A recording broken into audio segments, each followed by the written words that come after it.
So good morning. It's nice to see you all. And in this beautiful morning, I'm out of town at the moment, so I'm not exactly sure what it's like there, but I hear that it's nice. But it's really nice to see you all. So we're going to begin the service with our prelude.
Well, good morning again. It's such a pleasure to see you all. It's both spiritually and personally sustaining for me to see all these great faces on a Sunday morning. You can see the welcome here. You know that we continue, even though we don't pass around a plate, we continue to need your donations and your contributions and your gifts. So if you are moved and called to donate, you can see how to do it here. Our Shed Plate recipient this month is the Meadville Area Teen Lounge. And this is I love the chaos. This is where we all unmute at the same time and all say hello the same way we would in the sanctuary. So everybody unmute, say hello. Hi, everybody. Hello. Hello. Nice everybody. to see you all. Hello, friends. Good morning. Yeah. Our camera isn't working. Chris is here. We just can't both get on the screen. I don't know what's going on. Well, we can see him. We can see him. Oh, good. It Well, you doesn't can. show We up can in my see little those. box. Okay, well, good. No, I was wondering why you were waving the whole time, but we see you just fine. So We don't see him. So, okay. Okay. okay. All right, thank you. I love the chaos. Zoom meetings have such chaos in them in an unplanned way, but having planned chaos is kind of nice. So that's good. Welcome. The opening words today are from Rumi. You've probably heard this poem before. I just love it every time, and it's so appropriate for today's service. So here they are. This human being is a guest house. Every morning, a new arrival. A joy, a depression, a meanness. Some momentary awareness comes as an unexpected visitor. Welcome and entertain them all. Even if they're a crowd of sorrows who violently sweep your house empty of its furniture, still, treat each guest honorably. They may be clearing you out for some new delight. The dark thought, the shame, the malice, meet them at the door laughing and invite them in. Be grateful for whoever comes, because each has been sent as a guide from beyond.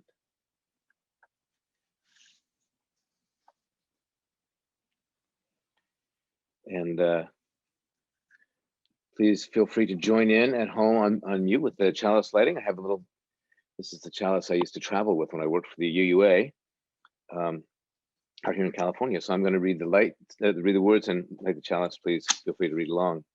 May the light we now kindle inspire us to use our powers, to heal and not to harm, to help and not to hinder, to bless and not to curse, to serve you, Spirit of life.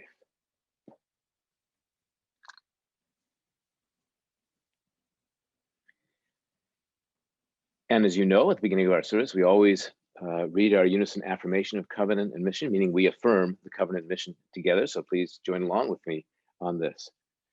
Our covenant is to be a loving, joyful community that nurtures spiritual growth, promotes compassion and social responsibility, and service in an atmosphere of mutual trust. Our mission is to be a faith community devoted to love and respect, reason, and justice.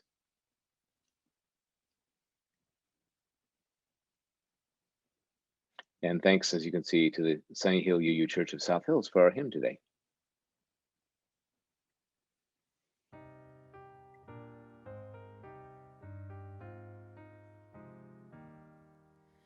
Wake now my senses and hear the earth call. Feel the deep power of being in all. Keep with the web of creation your vow. Giving, receiving as love shows us how. Wake now my reason, reach out to the new. Join with each pilgrim who quests for the true. Honor the beauty and wisdom of time. Suffer thy limit and praise the sublime. Wake now, compassion, give heed to the cry. Voices of suffering fill the wide sky. Take as your neighbor both stranger and friend, praying and striving their hardship to end. Wake now my conscience, with justice thy guide. Join with all people whose rights are denied. Take not for granted a privileged place. God's love embraces the whole human race. Wake now my vision of ministry clear. Brighten my pathway with radiance here. Mingle my calling with all who will share. Work toward a planet transformed by our care.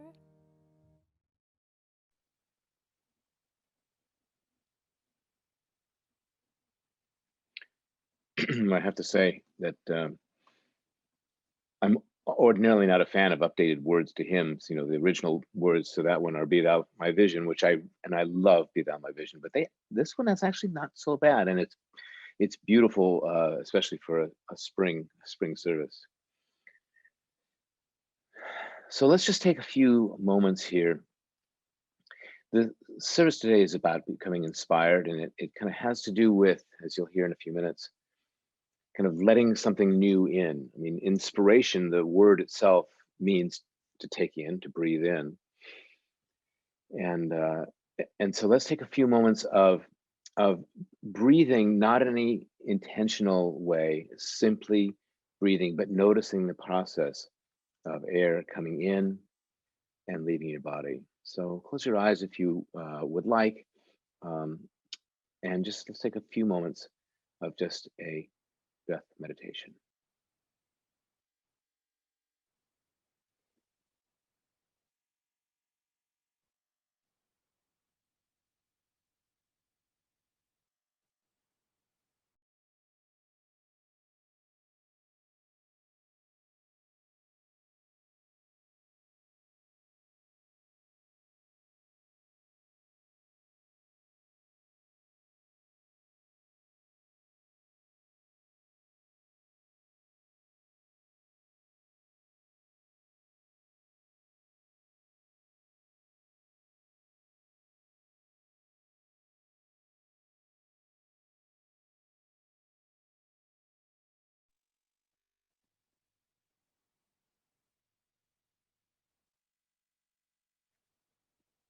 And may we keep breathing. So there's a question. What will you allow to inspire you today? That'll make more sense in a few minutes. It's great, as always, to have a chance to talk with you all. Oh, look, there you all are. And now I'm looking at myself. Okay, so the service theme this month is becoming, I believe, and so that's why. And I chose inspiration because I just love the topic, and I always wonder about this. So many of you know I just did a service. I just did a show recently called Truth Out, and in it, these couple of characters are basically having this discussion about truth. I mean, one guy is flogging his book on never telling the truth, why deceit is the key to life success, and he's being interviewed. Anyway, the point is, where did this all come from? These characters are there, and this play, I don't think it's going to win a Nobel Prize, but it's kind of fun and interesting, I thought. And where does it all come from? And I will tell you exactly where it came from. I decided to do a writing retreat in January, where I was going to sit down every morning down at the Foundry co-workspace in Meadville, and I was going to sit down and write for 2 hours. No idea what was going to come out. I was just going to write. And it was during that process of writing that this kind of idea for a play arose, and eventually the topic, and then the characters and all of that stuff. And where did that writing retreat come from? That came from December, when I did a writing workshop with this really favorite yoga teacher that I have here who's here in Santa Cruz. It was over Zoom, obviously, and this workshop was based on writing prompts, and I'd never done this before. Any of you who've been writers probably have done this, where you just say, okay, here's a prompt. Like one we did was, my favorite food. All right, write for 7 minutes. And what you do is you just commit to write, and you keep writing and you keep writing. And even if you have nothing to say, even if you just say over and over again, rutabaga, rutabaga, rutabaga, rutabaga, which is not my favorite food, by the way, but rutabaga, whatever it is you say, it doesn't matter, just as long as you keep writing. And another one was write your own obituary. That was a little bit more intense than what is your favorite food. But the point is, 1 minute, 5 minutes, 7 minutes, 10 minutes, whatever it was, you just commit to keep writing. And the idea is that if you do that, something might arise that is not completely under your control. So that the writing process in this, her name is Erica, this woman's view, and in many others, is that it's not so much that I produce with my effort this thing, it's that I am inspired, right? I take something in from somewhere. You can think of it as some spooky new agey spirits speaking through you. There are plenty of people who've published books where they claim to be channeling spirits and all of that. Or you can think of it as the wisdom of your body. Like, this was a yoga and writing workshop. So you would actually do some movement, and then you would write longhand, not on a computer, but you write with the understanding that the rest of your body has wisdom as well as your brain. And so you might as well bring that into the process. Or you can think about it kind of like a dream. I was talking before the service with a few of you who are here, that I had a dream this morning that, I was doing a show, and it involved dogs running around and barking, and everybody was laughing, and things were, I created that. Obviously, it's my dream, but it is a way in which I kind of let it happen. In sleep, of course, your filters kind of open up a little bit, and something else speaks through you, and whether it's your intuition, or whether it's God, or whether it's the spirits, or whether it's the universe, who knows? But the feeling is of, oh, I've let something happen here. So not so much I'm going to make it happen, because I think of all those people who talk about sitting in front of a blank page of paper and saying, okay, I'm going to write my novel now. I don't have anything to say. There's something about the writing prompt process that says, okay, I'm just not going to care. I'm just going to write, and I'm going to see what happens. And that's what happened to me. That's how that show evolved. And it reminds me a lot of, those of you who've been around a while may remember I used to do a lot of children's stories. And the way that I used to write stories, or I used to tell stories to my kids, was I would just tell the story, you know, of Esmeralda, who was a girl who was going around the world fighting evil. And then when she'd get to some place, I'd say, and then she got to the top of the mountain, and the kids would go, there was a monster. I was like, yes, there was a monster. And so in that case, I literally let the inspiration come from outside of me. And I never had to worry about whether I would have anywhere to go in the story, because the kids would always give me something. So it made me look like a genius, of course, because I'm creating all these stories. Well, I wasn't. I was just taking them from whatever came to me. So to me, that's kind of what I want to focus on. It's this thing of inspiration being part of being willing to take something in and kind of let it sit there and then come back out again and see how it's transformed. And it doesn't have to be just writing. It can be the way that you interact with other people. It can be the way that you create your backyard garden, the way Dave and Jane were just talking about. You know, there's something about, if I am in charge fully of what I am doing here, I'm going to have very hard time coming up with anything that's new, because my imagination is limited. My experience is limited. And yet, if I'm willing to let something come in from the environment, from the people, from the universe, from nature, that changes me, well, then all kinds of things are possible. But there are two things that are required for that. One is you have to be willing to let it happen. You have to be willing to take something in. And you also have to set it up so that you have the time. It is very clear you will not write the great American novel if you never sit down in front of a keyboard or a piece of paper. I mean, you have to have the time there. So it's not like there's no effort involved. There is effort. But the effort is not, oh, I'm now going to inspire myself, because you can't inspire yourself. That's like trying to breathe without taking in oxygen. But you can have the discipline to sit. So in some ways, I think actually the process of inspiration is really kind of about faith. And some of you have heard me say this kind of thing before, but at my age, I figured I might as well say it again. You know, we only have a few things that we say. And one of mine is that faith is not the certainty that something is or isn't going to happen, or, you know, a leap of faith is never about, oh, I'm going to do this and I know what's going to happen. That's not a leap of faith. The leap always comes first and the faith comes later. You know, that is, you take the leap and you don't know what's going to happen, but you have a kind of a sense that the risk is worth it no matter what happens. And then when things happen, like you sit down and you have 10 minutes and you write about your favorite food, and you say, okay, I'm just going to do this leap of faith. I'm just going to write here and see what happens. And then something comes up. You're like, whoa, that was kind of cool. So faith is kind of the process of it's putting yourself into life. It's not putting yourself into life with no risk. It's not putting yourself into life with a certainty of what's going to happen. It's putting yourself into the process of life. And there's that kind of new agey saying, which I really like, about trusting the process.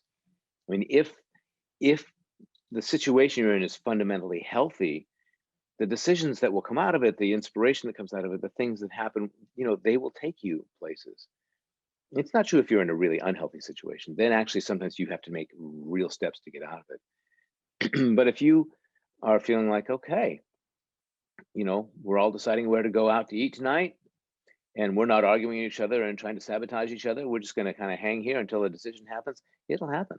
And it'll be okay. It's when the anxiety comes and we try to force things that inspiration is basically locked out.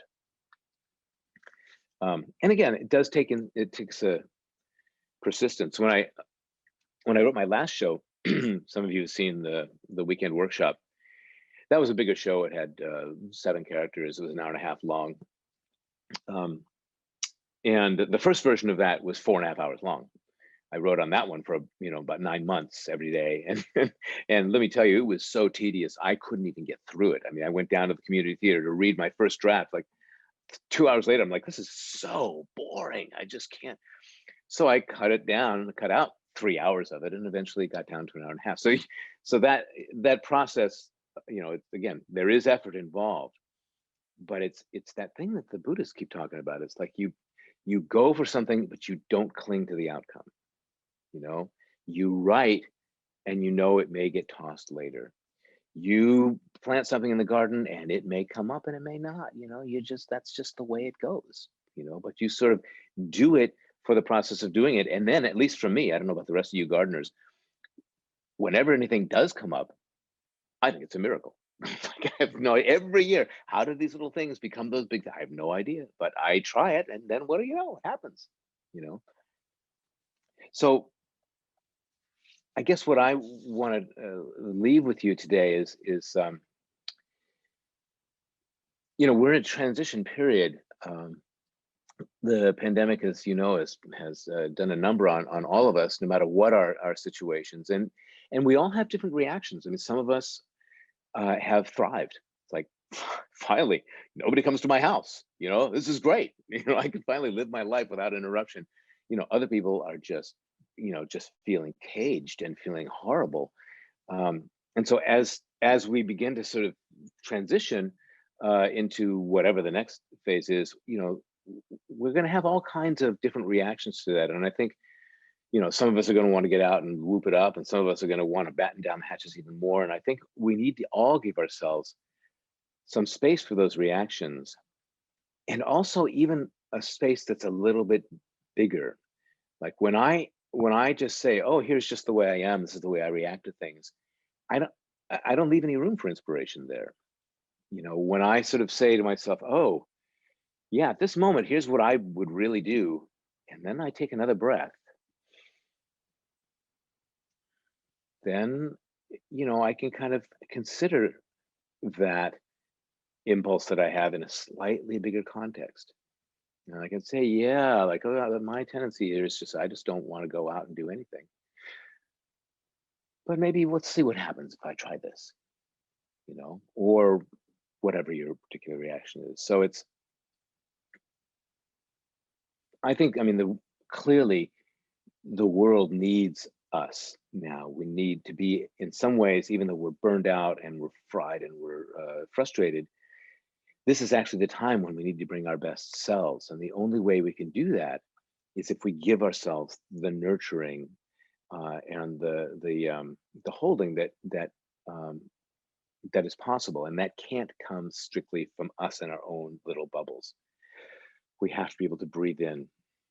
We have to be able to let things happen. We have to be able to enjoy and utilize the nurturance and support that's around us, from people, from the environment, from the air, the trees, the rain. I think those are the things that's going to help us be creative and to open up and to be of some service to each other and to the world. So as we go into the breakout period, the idea is, what will you allow to inspire you today? What might be out there waiting for you? What resources, what feeling, what love, what caring, who knows, what support that you don't ordinarily see? What might be out there that's available to you if you're willing to let it happen? So that's our question for discussion now. Thank you. And now this is a short time of silent reflection, as you can see.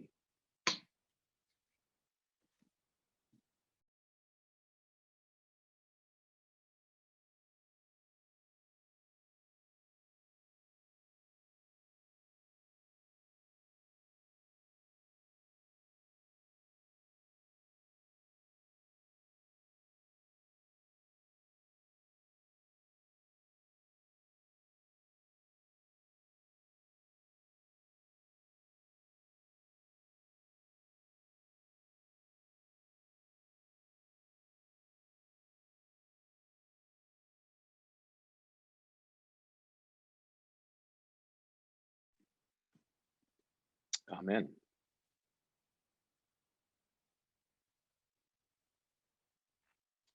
And now, please join in with me at home there as we extinguish our chalice with our traditional words.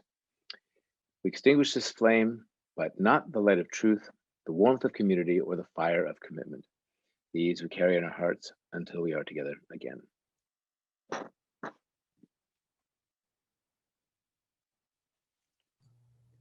I want to thank you all for coming and joining us on this Sunday, April 11th, 2021.